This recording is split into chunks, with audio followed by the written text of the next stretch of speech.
Under Construction by Zoe Blessing. Chapter 1. Hey, Nicole. Found some good candidates yet? Dad peeks through the doorway of my tiny office. I look up from the resumes cluttering my desk. First interview is today. Good girl. We're a man short and I can't afford more delays. On it, boss. He winks and hurries off, no doubt to personally check if the framing is straight on the new build or if the extra lumber is on its way or one of 1,000 other things that needs checking. I glance at my watch and smile at how much time I have left. Not bad. I ran late this morning, but now it looks like I still have an hour before that interview. Sometimes I impress myself with my efficiency, and to think Dad had been reluctant to hire me 5 years ago. With a satisfied sigh, I go to the front of the trailer that serves as the lobby and refill my coffee cup, at a relaxed pace for a change. I even have time to tidy the coffee station, which tends to look like an end-of-day rummage sale every morning after the workers stampede in and out. I'm in the process of organizing the sweeteners into tidy little rows when the front door swings open behind me. I expect to hear the usual clomp of heavy work boots, but when I don't, I turn around. There stands a young woman, maybe in her mid-20s, wearing a green and black plaid button-down and crisp dark jeans. Her wheat-colored hair is cropped just below her ears and neatly slicked back.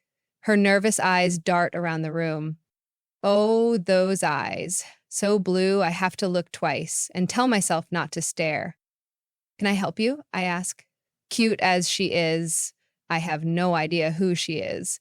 The only people who come in here are the crew and people with appointments.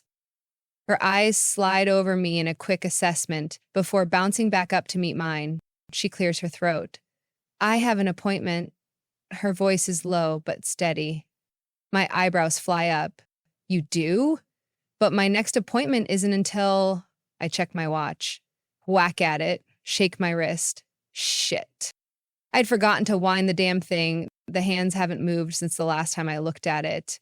I should have replaced it a while back with something more practical, but it's a good-looking vintage watch that I bought when I started here as a gift to myself that seemed pretty extravagant at the time. A quick glance at the wall clock confirms it. This person is right on time. Damn it! So much for being ahead of schedule. I look back to the waiting woman and give her a sheepish smile. Sorry, language. She merely shrugs. No big deal. In this business, cursing is as natural as breathing air. But I'm usually careful around newcomers. My flustered brain races ahead, thinking of all the things I planned on doing before the interviewee got here. Like interview questions. Shit. I have a stock of standard questions from previous interviews, but I like to review each resume and prepare more tailored questions as well. I shake my head, disappointed at myself. Is this a bad time? Uncertainty flickers across those amazing blue eyes. No, it's fine. I just didn't realize I was running behind. I sigh over my lack of a good first impression. As a woman in the construction industry, it's often hard to be taken seriously. Come on, this way. I lead her back to my small but organized office and gesture to the metal folding chair in front of my desk. She waits until I sit in my own chair before seating herself. So, my eyes frantically scan my desk for the right resume. Who is this again? I didn't even realize a woman had applied for the job. You do realize this isn't an office job, right? The woman straightens and her voice holds a trace of steel when she says, "Yes, ma'am." I look up from my desk and her expression is tense, like she's taken offense. I want to kick myself. Here I am, wanting to be taken seriously, and I'm acting just as prejudiced as the next asshole. I'm sorry, I'm having an off day. You must be... I scan the resumes again. Charles, Darren, Paul. As my hands fly around the flurry of papers on my desk, they knock over my coffee cup. It thankfully has a lid, but some of the brown liquid spills out anyway. The woman reaches into her back pocket and whips out a red bandana, offering it to me. I smile at the gesture but refuse it anyway. Thanks, but this isn't my first spill. I fetch a roll of paper towels from my desk drawer and tear off a wad. Probably not my last, either. When I finish, she's tucked the bandana back into her pocket. I survey the damage on my desk and only one page got stained. Sam Trudeau, it says. Sam could be a girl's name, right? I pick up the sheet and look at her, eyebrows elevated with hope. Sam? I hold my breath, hoping I guessed correctly. Yes, ma'am. She inclines her head in confirmation. I let out my breath and lean back with the resume in my hands. Please, call me Nicole. Ma'am makes me feel like a drill sergeant. A corner of Sam's mouth lifts. You kinda have to be. So true. How did you end up in construction anyway? Single dad, didn't know what else to teach me. Her voice sounds nonchalant, but I see affection in her expressive eyes. It must be tough. Some of these guys, I make a face. Nothing I can't handle. Her face remains neutral, but her eyes shudder, as if hiding what she really thinks. Right. Why am I chit-chatting with this woman anyway? If this was any other applicant, I'd be halfway through my interview questions by now. I tell myself it's because I'm underprepared and not because I want to stare into those amazing blue eyes for another half hour. I glance at the first item on her resume. It says here, the phone on my desk jangles. I hit the mute button. They know to call me back later if I don't answer. I explain. I never take calls during meetings. It's rude, you know. Sam nods.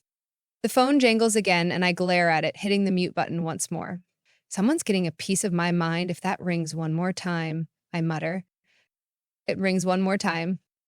I let out an exasperated sigh and snatch the handset off its cradle. Kinsella Construction, I bark. All I hear is the clatter of tools and men squawking at each other. Hello? Nicole! The breathless voice of Javier, our foreman, comes on the line. Jimmy nail-gunned his hand to a wall stud. I stare blankly at the phone. What? What? Jimmy who?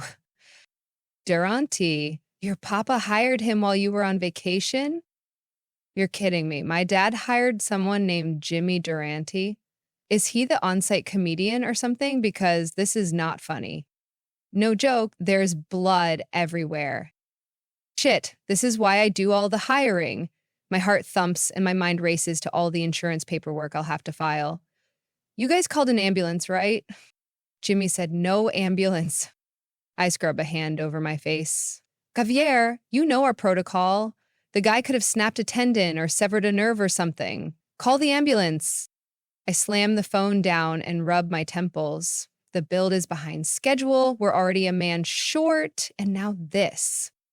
The squeak of the folding chair reminds me that Sam is still here, patiently waiting.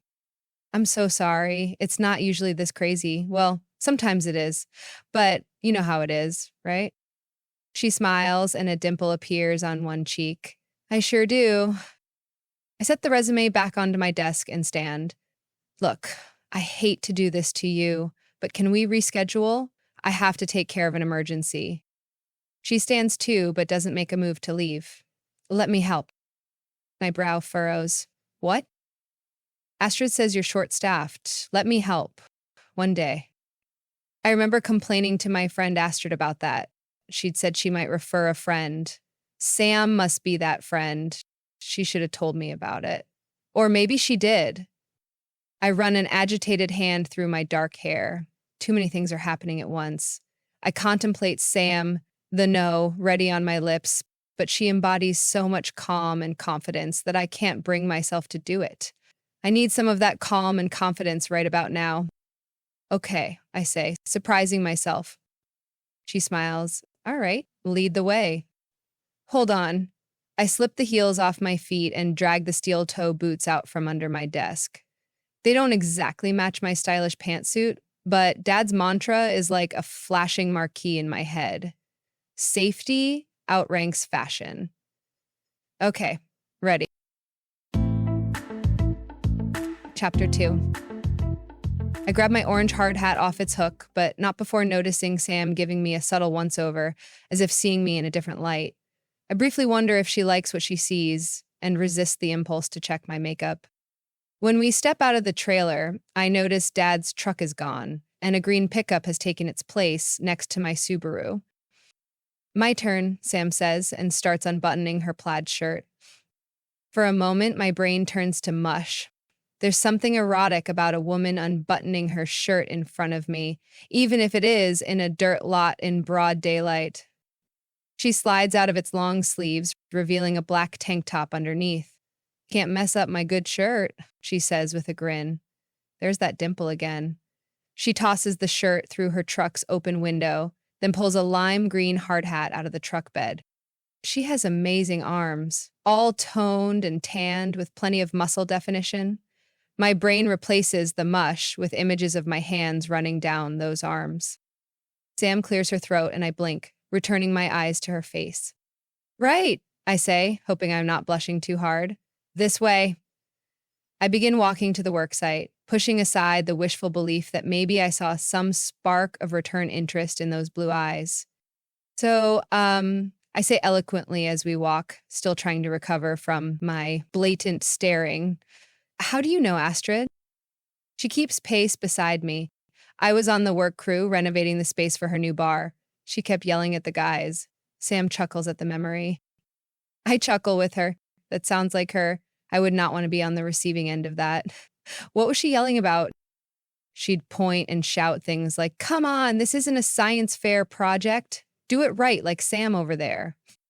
"Wow, it isn't easy to impress Astrid," I remark.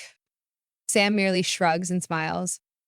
I'm so used to being around boasting, prideful men and Astrid that I find her humbleness refreshing. "That probably didn't make you very popular with the guys." Her smile fades slightly. "Not really, no. I have the sudden urge to whisk Sam away somewhere private where we can just talk and I can find out what makes this woman tick." I push the errant thought away. Now is not the time. The men are arguing when we get there. Javier faces 3 other men, cell phone in hand as he gesticulates. The other men hold various pliers and vice grips, apparently ready to yank the nail out themselves. I'm guessing the 4th guy with the bloody finger nailed to the side of one frame is Jimmy. "It's easy," Richie says, waving his pliers for emphasis. "Just pull out the nail and ice the finger. My grandma could do it." "Isn't your grandma missing a finger?" one of the others quip. "Shut up. She's missing some teeth, and that's it." "The 911 lady said not to touch it," Javier says, his face red and sweaty. "So we don't touch it." "Oh, come on. How hard could it be? We just do this." Richie pantomimes what looks like a dentist pulling out a tooth and makes a popping sound with his mouth. "I don't want to lose a finger," Jimmy wails. He looks about 17 and seems barely able to hold it together. His eyes widen when he sees me. "It was an accident." We've never met, but the guys must have warned him about me.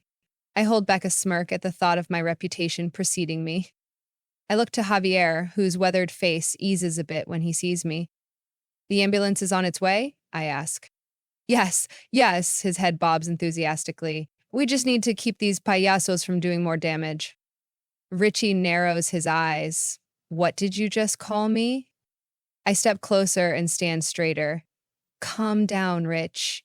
You are a clown." He stares at me for what feels like an excruciating minute, dark eyes boring into me. Then he cracks a smile, a sharp contrast against his dark skin. "Payaso, huh?" He pulls a tiny notebook from his back pocket and scribbles. "Payaso," he mutters as he writes. "Clown."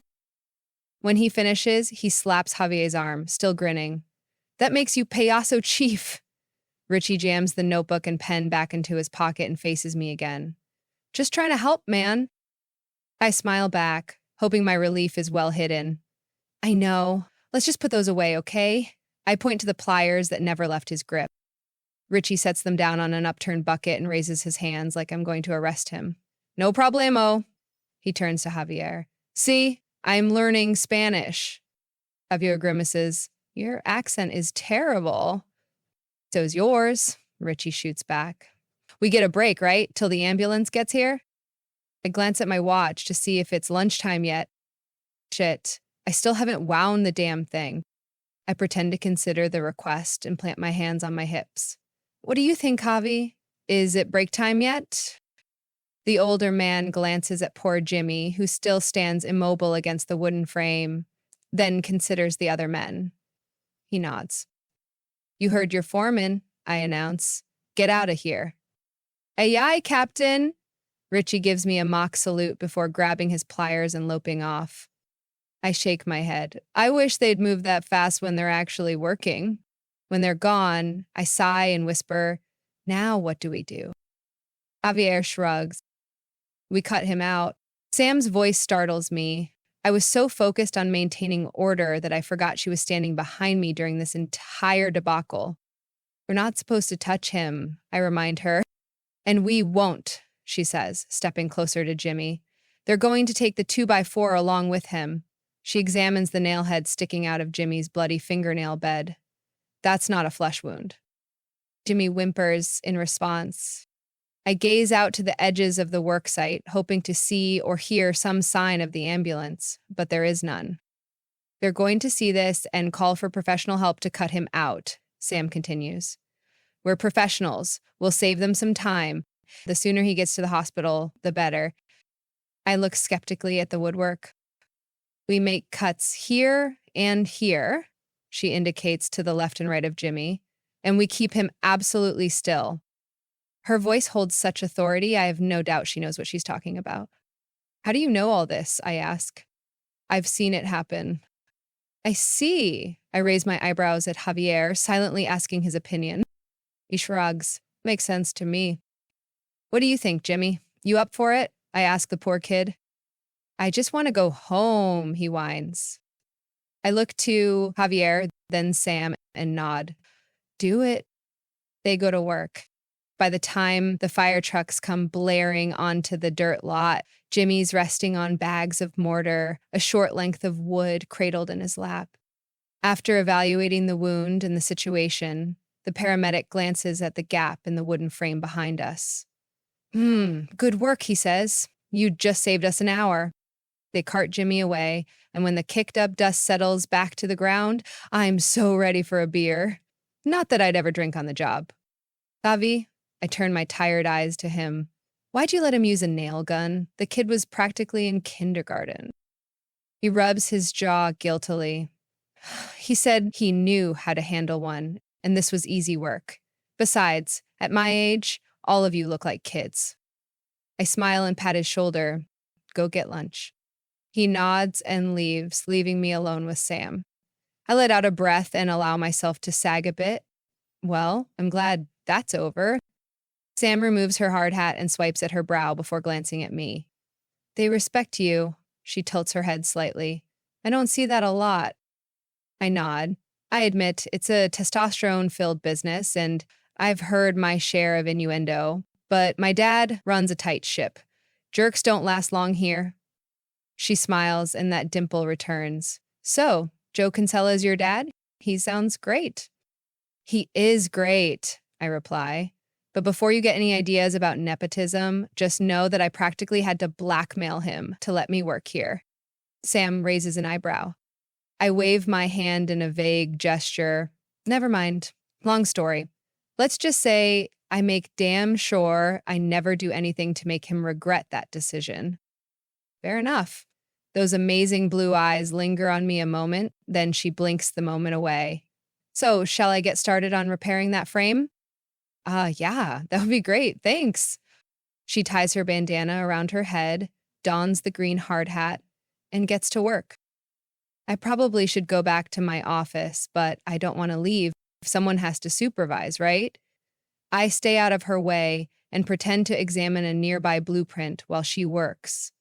Unlike Richie, she concentrates on the task at hand and doesn't chat. I totally want to distract her, but settle with admiring her arms as they flex instead. By the time the guys return from lunch, the cut-up stud has been replaced, Jimmy's task completed, and Sam is glistening with sweat. I tear my eyes away from those slick arms when I hear Richie say, "Who's this?" "She's gonna replace all of you," I deadpan. "Yeah, right." He chuckles, but when I don't crack a smile, he stops. "You're kidding, right?" "Of course, Mr. Clown. No one could replace you." I wink at him and explain the interview situation to the guys. Pete, one of the newer hires, pipes up. "So, that means she's our bitch, right? She does what we say?" He nudges the guy next to him. Right, guys? The others look away and don't reply. I stand straighter, approach him, and scowl about a foot away from his face. She's no one's bitch. And the next time you use that word in reference to a person, I will personally nail gun your tongue to the wall. You got that? He's got a good 4 inches on me, but he still shrinks and audibly swallows. Yes, ma'am. Satisfied he got my message, I address the rest of the crew. Javier, please inspect Sam's work and put her on the next task. The rest of you, I believe you know what to do. Now get to it. Sam gives me a smile of admiration as she follows Javier out. Way to crack that whip. Suck-ups don't get preferential treatment, I say with a wink before returning to the trailer. Chapter 3. After a week of flawless work, Javier thought we'd be crazy not to hire Sam, and after Dad's final approval, she officially joined the Kinsella crew. A month went by, and I was amazed at how well she fit in. I'm both happy and sad about this. I'm thrilled I get to see her nearly every day, but it also means I can't date her. One of the biggest reasons Dad wouldn't hire me was he didn't want me consorting with his men, didn't want his little girl getting into trouble by tempting them. Never mind that they're all actually very decent, hardworking guys who are more likely to punch anyone who hurt me. So he added the no dating rule in the employee handbook, the same handbook I helped him create. When I came out to him shortly afterward, he actually breathed a sigh of relief. Unfortunately, the no dating clause stayed. Hey, a bunch of us are heading out for a beer. You coming? Richie peeks into the doorway of my office, knowing better than to bring his end-of-workday man stench into my tiny space. Sure, just give me a sec. I sign one last document, throw the pen into a cup of identical pens, and stand. Take me to your dealer. That's what I'm talking about. He slaps his thigh and heads out. Over the years, I found that joining them for drinks made them see me more as one of them, rather than the boss's daughter. It also helped that I could pound a beer like a frat boy. Hey, I say when I join the group waiting outside. Sam's eyes light up when she sees me. Hey. My insides flip-flop whenever she looks at me like that. It's like, just for a second, I can imagine we're together. We all agree on a bar and head out. It's Sam's first time drinking with us, and for some inexplicable reason, the guys are trying to impress her by slamming shots, Jaeger bombs, and something with fire on top. She's still nursing the same beer she started with, while I'm on my second. The guys are too sloshed to notice the two of us exchanging glances, so I allow my looks to linger. Her blonde hair is a bit tousled from wearing a hard hat all day, and there's a small smudge on her jaw that I just want to reach out and wipe away. Her eyes speak to me in a language only I can hear. Nicole, they say in that sultry, silent way only eyes can convey. I want you. I know, my eyes reply. I want you too, but we can't. We both sigh.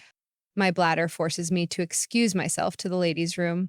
While there, half of me desperately wants Sam to show up, pin me to the wall, and kiss me senseless. At the same time, the other half is immeasurably relieved she doesn't. Following all of Dad's rules and suggestions these past 5 years earned me the respect that I now have, respect that most women in my position never experience. I'll be damned if I give all that up over a fling. When I get back, Richie is face down on the table, moaning into his arm. This is why we only go drinking after work on Fridays. All right, time to call it a night, I announce. The protesting groans I hear are half-hearted, and they soon settle the bill and stand. Avi, give me a hand, I lift Richie's limp arm. Javier shakes his disapproving head and takes Richie's other arm. I got this. Sam gently nudges me aside and takes Richie's arm from me. I don't protest because, frankly, I don't lift nearly enough weights to be hauling Richie's heavy ass around. Pete sways behind us, lucid but clearly too far gone to walk straight. After we pile Richie into a cab, Pete climbs in after him. I'll make sure he gets home, he says. And Sam, you're all right. Sam gives him a placid smile and pats his shoulder, silently accepting the unspoken apology for being a dick when they first met. Javier, the only guy not participating in the pissing match, disguised as a drinking contest, makes sure the rest of the crew are taxied home. Sam and I wave Javier goodbye as he finally drives away, leaving the two of us alone in a secluded parking lot on a Friday night. So, I say, facing Sam. So, she echoes. I wish I'd gotten drunk, because then I could use that as an excuse to throw myself shamelessly all over Sam and her amazing arms and stare forever into those amazing eyes. But I'm not, and neither is she. And so we stand there, awkwardly, wanting what we cannot have. I guess I should be going, she says, rubbing the back of her neck. Yeah, me too. But we don't move. Those eyes, midnight blue in the dim light, are pulling me in again, speaking to me. Come home with me, they say. I want to. I so want to. Maybe. A couple of laughing bikers exit the bar, loudly repeating mother-in-law jokes. The intimacy of the quiet night is broken, and I watch them roughhouse their way to their choppers. Remember the rules, Nicole, you aren't weak. I take a fortifying breath and face Sam again. She's waiting for my answer, waiting for my next move. Good night, Sam. I can hear the regret in my own voice. She nods, hiding her disappointment behind a small smile, and turns toward her truck. Chapter 4. A week passes, and she never approaches me like that again. She resumes our easy banter like the persistent specter of attraction isn't following us around. And I don't have the nerve to ask her what she meant to tell me that day. Another week passes, and I think Sam is completely over me. She avoids being alone with me, and I don't get those smoky looks anymore. I get it. I really do. A girl's got to have some self-respect, and pining after what you can't have doesn't exactly get you that, says the girl who secretly ogles a certain employee. I'm in the dirt lot one morning, allowing myself a minute to pout in my car, even though I'm running late again. It's just as well that Sam has moved on. We were never meant to be together anyway. And it's high time I stop playing delicious what-if scenarios in my head. Even if it is my birthday. Yeah, it's my birthday. Not like I make a big deal over birthdays, but I was kind of hoping to have someone to celebrate it with this year. I look at myself in the rearview mirror. Nicole Kinsella, you are being a sap. I'm not sappy and I'm not weak. It's why Ashton and I get along so well. I compose my face, my mouth pressing into a firm line of determination. There, that's better. I get out of my car and slam the door with a resolute bang. Nicole Kinsella is fierce and does not moon over employees. Happy birthday, kid, Dad says as soon as I walk into the trailer. He pulls me into the biggest bear hug. He's not an emotive man in public, so I savor this rare display, hugging him back just as tightly. I left you a little something on your desk, he says before pulling away. It's not much, but I'm proud of you, kid. You've turned this place into a smooth operation. I can't help leaning in for another hug because I can't find the words to tell him how happy that makes me. For all my bluster and fierceness, I'm still a little girl seeking Daddy's approval. Thanks, Dad, I say into his shirt. When I get to my office, coffee cup in hand, I see a perfect cream-filled Danish sitting on a napkin on my desk. The napkin is stamped with the logo of Serenity Bakery, my favorite place for carby indulgences. Next to it is a neatly wrapped box, complete with a cute green bow on top. I smile at his thoughtfulness. He remembered my favorite Danish from my favorite place, and he must have gotten Mom to wrap the little box so neatly. I sit in my chair and eye the two gifts on my desk, torn between ripping open the box and tearing into the Danish. The box, definitely the box. I slide the bow off and unwrap the package. It's a new watch. For a second, I'm apprehensive that he's gotten me one of those digital monstrosities that he favors. But when I crack open the box, I'm relieved to find it isn't. In fact, it's quite elegant, nestled in black velvet, which surprises me. Mom must have helped him pick it out as well. I obviously get my sense of style from her because Dad doesn't mind strapping a digital brick to his wrist every day. It already has the correct time set, so I immediately remove my old watch, which I may have forgotten to wind again, and slip the new one on. It looks fabulous on my wrist. I jump out of my seat, determined to hunt down my dad and thank him for being so thoughtful. I check the array of trucks parked in front, but the only person I see is Sam rummaging through the large toolbox in her truck bed. My breath catches, and I push back the feeling. No more sappy nonsense. The lid of the toolbox drops shut, and Sam steps away with hammer in hand. "Oh, hey," she says with a smile, her dimples saying hello to me as well. Her eyes slide to my wrist. "Nice watch." "Thanks." It was a gift. I force myself to stay on task. "Have you seen my dad?" She takes a few steps toward me. It's self-winding. I blink at her, confused. "What?" "The watch, it's got a mechanism that tightens the spring every time you move your arm, so you never have to wind it." I blink again, my brain cells refusing to do their jobs. "How do you know that?" Her smile disappears. "You didn't read my note." "Note? There was a note?" She rubs the back of her neck, obviously flustered over my stupidity. An inability to find notes. My eyes widen as something clicks into place, and I whirl around to power walk back to my office. I would have run if I'd been wearing more sensible shoes. My desk is orderly with 2 trays of papers, a cup of pens, a stapler, and a photo of my family. I peer into the watch box but find no note. I check the shreds of wrapping paper. I even crawl under my desk to see if it had fallen down there. Nothing. When I emerge from under the desk, I find Sam leaning against my doorway, watching. "I didn't find a note," I say apologetically. She steps closer, eyes scrutinizing the objects residing on my desk. They land on the Danish, and her eyes narrow. Grasping the edges of the napkin, she lifts it up, revealing an envelope with my name on it. I should have chosen the pastry instead of the box. I snatch up the envelope and rip the card out of it. I smile at the bulldog on the cover because it's wearing a yellow hard hat and surrounded by caution tape proclaiming happy birthday. Inside, I read Sam's neat handwriting. "Nicole, hope you have a great birthday. Consider this my 2 weeks' notice. Sam." Below the note, she's drawn a calendar of the current month with a date circled 2 weeks from now. Next to that is a drawing of a watch with its hands set to the exact time she'd shown up in my life that first day. My eyes fly to hers. "You're quitting?" I can't stop the whine that laces my voice, because the thought of not seeing her every day makes me ache in a way I don't expect.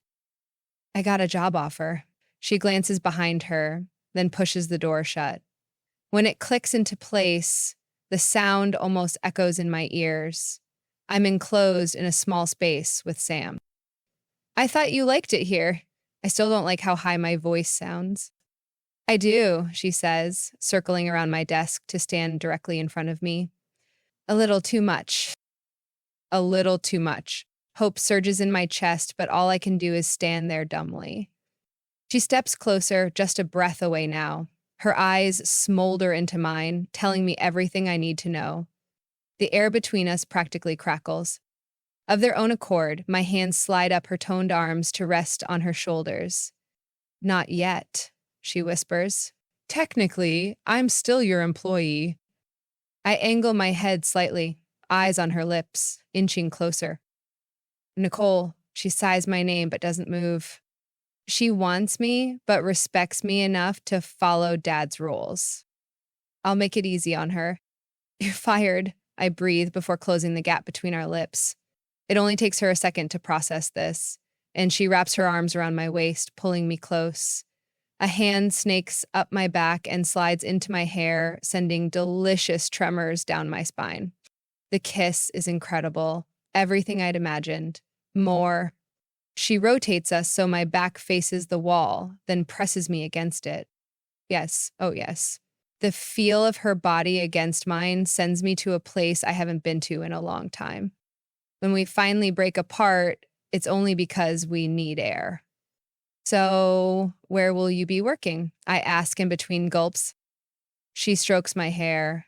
"Astrid is starting a new business. Needs a handy woman. I'm pretty handy." "A new business? What about the bar?"